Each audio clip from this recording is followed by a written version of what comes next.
பாண்டியன் ஸ்டோரில் சுவாரஸ்யமாக இன்றைக்கி என்ன நடந்தது பார்க்கலாம். சுகன்யா வந்து பழனிசாமியை திட்டிகிட்டு இருப்பாங்க.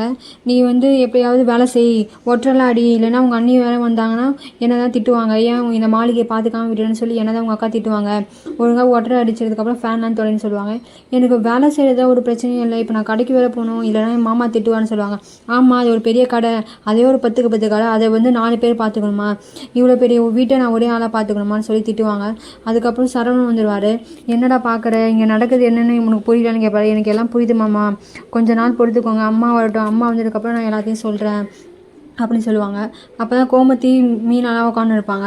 ராஜு வந்து டான்ஸ் ஆட போகிறேன்னு சொல்லுவாங்க. ஏன் இங்கே வந்து எடுத்ததுக்கு டான்ஸ் ஆட, கோவிலுக்கு தானே வந்து நம்ம சாமி கும்பிட்டு ஒழுங்காக போனோம், நானே 4 வயசு பொண்ணுங்களை கூட வந்திருக்கேன்னு சொல்லி ரொம்ப பயந்துன்னு இருக்கேன், நீ தேவையில்லாமல் டான்ஸ் ஆட போகிறேன்னு சொல்லின்னு இருக்கேன், ஏதாவது வீட்டு ஃபங்க்ஷனில் டான்ஸ் ஆனால் பரவாயில்ல, ரோட்டில் நின்று டான்ஸ் ஆட போகிறேன்னு சொல்ல உனக்கு அறிவு இல்லையா அப்படின்னு கேட்பாங்க. உங்கள் மாமாவுக்கு தெரிஞ்சுன்னா அவர் உங்களை தான் என்ன தான் திட்டுவார். நீங்கள் அமைதியாக இருங்க, வந்தமாக சாமி கொண்டு போய் வீட்டுக்கு போகலாம், இது மாதிரி டான்ஸ் ஆட போகிறேன், அது பண்ண போகிறேன், இது பண்ண போகிறேன் சொல்லிக்கிட்டு இருந்தீங்கன்னா என் சுயரூபத்தை நீங்களாம் பார்ப்பீங்க. நான் கொஞ்சம் அமைதியாக இருக்கிறதுனால என்னை ஏமாற்ற நினைக்காதீங்க, போய் உட்காருங்க போங்க அப்படின்னு சொல்லுவாங்க.